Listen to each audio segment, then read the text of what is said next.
नमस्कार दोस्तों, हम स्वागत करते हैं हमारे चैनल ऐसे सिस्टर्स में। गीत संगीत सुनने से पहले हमारे चैनल को सब्सक्राइब जरूर करें, वीडियो को लाइक और शेयर ज़रूर करें। तो दोस्तों, जैसा कि हमने आपको पहले भी बताया था कि हम आपको हर महीने की एकादशी की व्रत की कथा आपके सामने सुना रहे हैं। इसी संदर्भ में अब सावन शुक्ल पक्ष की जो एकादशी है उसकी कथा हम आपको बताने जा रहे हैं, जिसकी कथा इस प्रकार है। श्री युधिष्ठिर कहने लगे, हे भगवान, श्रावण शुक्ल एकादशी का नाम क्या है? व्रत करने की विधि तथा इसका महात्म कृपा करके कहिए। मधुसूदन कहने लगे, इस एकादशी का नाम पुत्रदा एकादशी है। अब आप शांतिपूर्वक इसकी कथा सुनिए। इसके सुनने मात्र से ही वाजपेयी यज्ञ का फल मिलता है। द्वापर युग के आरंभ में महिष्मती नाम की एक नगरी थी, जिसमें महिजित नाम का राजा राज्य करता था। लेकिन पुत्रहीन होने के कारण राजा को राज्य सुखदायक नहीं लगता था। उसका मानना था कि जिसके संतान ना हो उसके लिए यह लोक और परलोक दोनों ही दुखदायक होते हैं। पुत्र सुख की प्राप्ति के लिए राजा ने अनेक उपाय किए, परंतु राजा को पुत्र की प्राप्ति नहीं हुई। वृद्धावस्था आती देखकर राजा ने प्रजा के प्रतिनिधियों को बुलाया और कहा, हे प्रजाजनों, मेरे खजाने में अन्याय से उपार्जन किया हुआ धन नहीं है, ना मैंने कभी देवताओं और ब्राह्मणों का धन छीना है। किसी दूसरे की धरोहर भी मैंने नहीं ली है। प्रजा को पुत्र के समान पालता रहा। मैं अपराधियों को पुत्र तथा बांधवों की तरह दंड देता रहा। कभी किसी से घृणा नहीं की, सबको समान माना है। सज्जनों की सदा पूजा करता हूँ। इस प्रकार धर्मयुक्त राज्य करते हुए भी मेरे पुत्र नहीं है, सो मैं अत्यंत दुख पा रहा हूँ। इसका क्या कारण है? द्वापर के आरंभ में एक महिष्मती नाम की नगरी थी, जिसमें राजा महिजित की इस बात को विचारने के लिए मंत्री तथा प्रजा के प्रतिनिधि वन को गए। वहाँ बड़े बड़े ऋषि मुनियों के दर्शन किए। राजा की उत्तम कामना की पूर्ति के लिए किसी श्रेष्ठ तपस्वी मुनि को देखते फिरते रहे। एक आश्रम में उन्होंने एक अत्यंत वयोवृद्ध धर्म के ज्ञाता, बड़े तपस्वी, परमात्मा में मन लगाए हुए,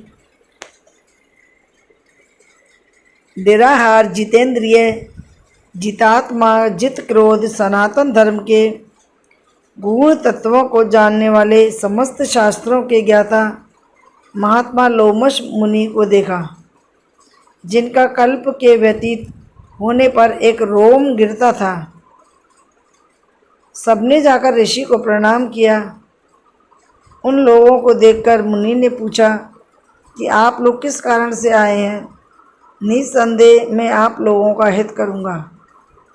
मेरा जन्म केवल दूसरों के उपकार के लिए हुआ है, इसमें संदेह मत करो।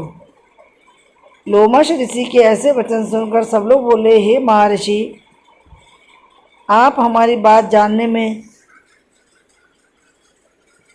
ब्रह्मा से भी अधिक समर्थ हैं, अतः आप हमारे इस संदेह को दूर कीजिए। महिष्मती पुरी का धर्मात्मा राजा महिजित प्रजा का पुत्र के समान पालन करता है, फिर भी वह पुत्रहीन होने के कारण दुखी है। उन लोगों ने कहा कि हम लोग उसकी प्रजा हैं, अतः उसके दुख से हम भी दुखी हैं। आपके दर्शन से हमें पूर्ण विश्वास है कि हमारा यह संकट अवश्य दूर हो जाएगा, क्योंकि महान पुरुषों के दर्शन मात्र से अनेक कष्ट दूर हो जाते हैं। अब आप कृपा करके राजा के पुत्र होने का उपाय बताएं। यह वार्ता सुनकर ऋषि ने थोड़ी देर के लिए नेत्र बंद किए और राजा ने पूर्व जन्म का वृत्तांत जानकर कहने लगे, यह राजा पूर्व जन्म में एक निर्धन वैश्य था। निर्धन वैश्य होने के कारण इसने कई बुरे कर्म किए।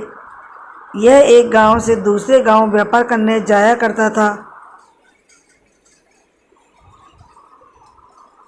एक समय ज्येष्ठ मास के शुक्ल पक्ष की द्वादशी के दिन मध्याह्न के समय, जबकि वह 2 दिन से भूखा प्यासा था, एक जलाशय पर पानी पीने गया। उसी स्थान पर एक तत्काल की ब्याही हुई प्यासी गौ जल पी रही थी। राजा ने उस प्यासी गाय को जल पीते हुए हटा दिया और स्वयं जल पीने लग गया। इसलिए राजा को यह दुख सहना पड़ा। एकादशी के दिन भूखा रहने से वह राजा हुआ और प्यासी गौ को जल पीते हुए हटाने के कारण पुत्र वियोग दुख सहना पड़ रहा है। ऐसा सुनकर सब लोग कहने लगे, हे ऋषियों, शास्त्रों में पापों का प्रायश्चित भी लिखा है, अतः जिस प्रकार आप राजा का ये पाप नष्ट हो जाए, आप ऐसा उपाय बताइए। लोमश मुनि कहने लगे, हे कि श्रावण शुक्ल पक्ष की एकादशी को, जिसे पुत्रदा एकादशी भी कहते हैं, सब लोग व्रत करो और रात्रि को जागरण करो, तो इससे राजा का वे पूर्व जन्म का पाप अवश्य नष्ट हो जाएगा। साथ ही राजा की पुत्र की अवश्य प्राप्ति होगी। लोमश ऋषि के ऐसे वचन सुनकर मंत्रियों सहित सारी प्रजा को नगर को वापस लौट आई। और जब श्रावण शुक्ल एकादशी आई, तो ऋषि की आज्ञा अनुसार सबने पुत्रदा एकादशी का व्रत और जागरण किया। इसके पश्चात द्वादशी के दिन इसके पुण्य का फल राजा को दिया गया। उस पुण्य के प्रभाव से रानी ने गर्भ धारण किया और प्रसव काल समाप्त होने पर उसके एक बड़ा तेजस्वी पुत्र उत्पन्न हुआ। इसलिए हे राजन, इस श्रावण शुक्ल एकादशी का नाम पुत्रदा एकादशी पड़ा। अतः संतान सुख की इच्छा हासिल करने वाले इस व्रत को अवश्य करें। इसके महात्म को सुनने से मनुष्य सब पापों से मुक्त हो जाता है। इस लोक में संतान सुख भोगकर परलोक में स्वर्ग को प्राप्त होता है।